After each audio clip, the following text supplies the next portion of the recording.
And we're delighted to have with us in the studio today Katharina Nohl. Katharina, welcome to our program. Hello. Hi, Steve. Thank you very much for having me, and I'm very happy to meet you. It's wonderful. And tell me, where are you joining us from today? From Switzerland. I see. Where in Switzerland are you? From the very north, near the Rhinefall. It's one of these touristic sites. Yeah, close by. Mm-hmm. Are you Swiss by birth? Are you a native of Switzerland? No, I was born in Germany and I have lived in several countries. And for some reason, I settled down with my husband, who is Swiss. Here. I see. And there you are in Switzerland. That's wonderful. Now, you had two pieces that were performed at Carnegie, which we'd like to talk about. And I believe these were your first two appearances at Carnegie. Tell us about the first piece. I believe you said it was a requiem. Yes, it's a small requiem, La Lacrima, the tear. I wrote it for my father in dedication to his obviously passing, and it was during Corona. He didn't die of Corona, but yeah, other circumstances. And yeah, and I always thought one day I'll get it performed. He heard it and he enjoyed it, and it calmed him down. He really enjoyed it. I know, I've heard it. I was told when he listened to it, and then I thought, oh yeah, what a great fun and what a great pleasure he would feel that it gets performed, not in Germany, but in the Carnegie Hall, and Right. he would have enjoyed that and giggled about it. Oh, that's wonderful. Yeah. And you also had a piece played by the Lanner Quartet, something called September Tango. It's an interesting title. Tell us a little bit about that piece. Well, that was, I have been trying to write this tango for some time, but I always pushed it aside, didn't finish it. But then this opportunity came up that they would perform it, and I sat down and I completed it. And in the meantime, there was also that phase where I basically had it all together, but I didn't really get my head around, the order of the parts was a bit confusing. And I went to Scotland, went to visit my Highland cattles to breathe, to get a bit of a fresh intuition and breathing. And I came back and I just finished it very quickly. I see.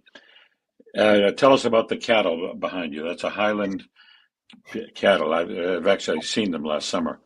Is that a painting you commissioned?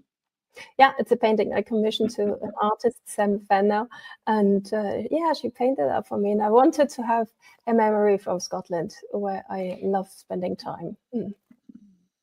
Yeah, it's a wonderful country. Now, I was looking on YouTube and about you, and I came across a piece called "Rave" for hackbrett and orchestra, and I was completely bowled over with this piece.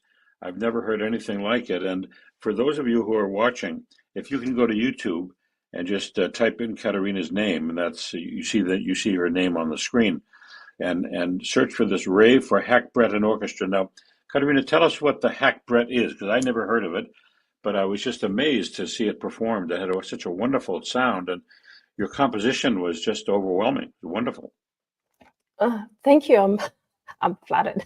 But well, yes, it was a commissioned work from an orchestra in the central part of Switzerland, and it just happened to be, yeah, as it happens, I was involved with the hackbrett player. So hackbrett is just like you have this wooden frame, and then you have strings tied. And then there are different techniques that, also in different countries. But the overall concept of the hackbrett cymbal is you have it basically in all countries in a way, with a strong musical background. It is a way of playing music on tight strings. And then you make sounds, and then it really depends on the frame, how the frame is constructed and how the setting of the strings is, and so forth. Anyway, in Switzerland, you basically have such a variety of different hackbretts, smaller, bigger, different shapes, different wood, and they all sound different. And my idea, because it is such a strong traditional instrument in the Swiss music, I took it out of this traditional context, and then I wanted to give it a bit of a ravey touch. Well, I used to be at one time in my life I was a DJ, so maybe my old passion comes through every now and then with me. Yeah. So Now, how did you learn to write for it? Now, it's a percussion instrument, we should say, right? Wouldn't you say? It's a percussion instrument, and you're sitting right next to a percussion instrument right now. The piano is a percussion instrument, right? in a way, yeah. Mm-hmm. Yeah. So, how did you learn to write for this very unusual instrument? And again, I would advise or urge our listeners to listen to this performance because it's really an extraordinary piece. How did you learn to write for it? I worked closely with the lady that played it, and it's just well, she just told me the range, and she also said, Right. you can fix a couple of things, expanding the sound or this and that, and she told me some tricks and technical skills of what every artist has with their instrument. And then I just sat down and I imagined this is what it should sound like today, and I had great fun. I loved writing that piece, actually. Yeah. Well, if it's allowed, we're going to play a little bit of it during this interview. If we can capture just a minute or two from the YouTube where I saw it. So it's a wonderful piece. Congratulations on that. So you're a pianist yourself, but also a very wonderful composer. And I've heard a little bit of your piano rhapsody called Spices, which received the Global Music Award in silver. Was that an award in Switzerland as well? No, it's an international award from the US. That's from the actually US.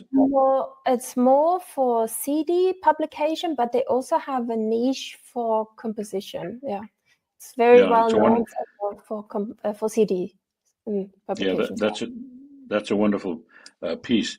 And I want to conclude talking to you about your interest in bringing music, particularly to young people. You seem to have a passion for making music that young people can understand and appreciate. So tell us a little bit about that. Well, I've done some projects with having children involved. Like I've done that quite a few times in different countries. The schools, they painted pictures according to the cycle, the Mussorgsky cycle pictures at the exhibition, and also other cycles, picturistic cycles, and they drew paintings according to the movements. Whatever they imagined, everything was possible. There was no restriction. It shouldn't be any restriction. It should be just fully their imagination. And what I always loved about it was that the teachers often said, they are very difficult. They're not interested.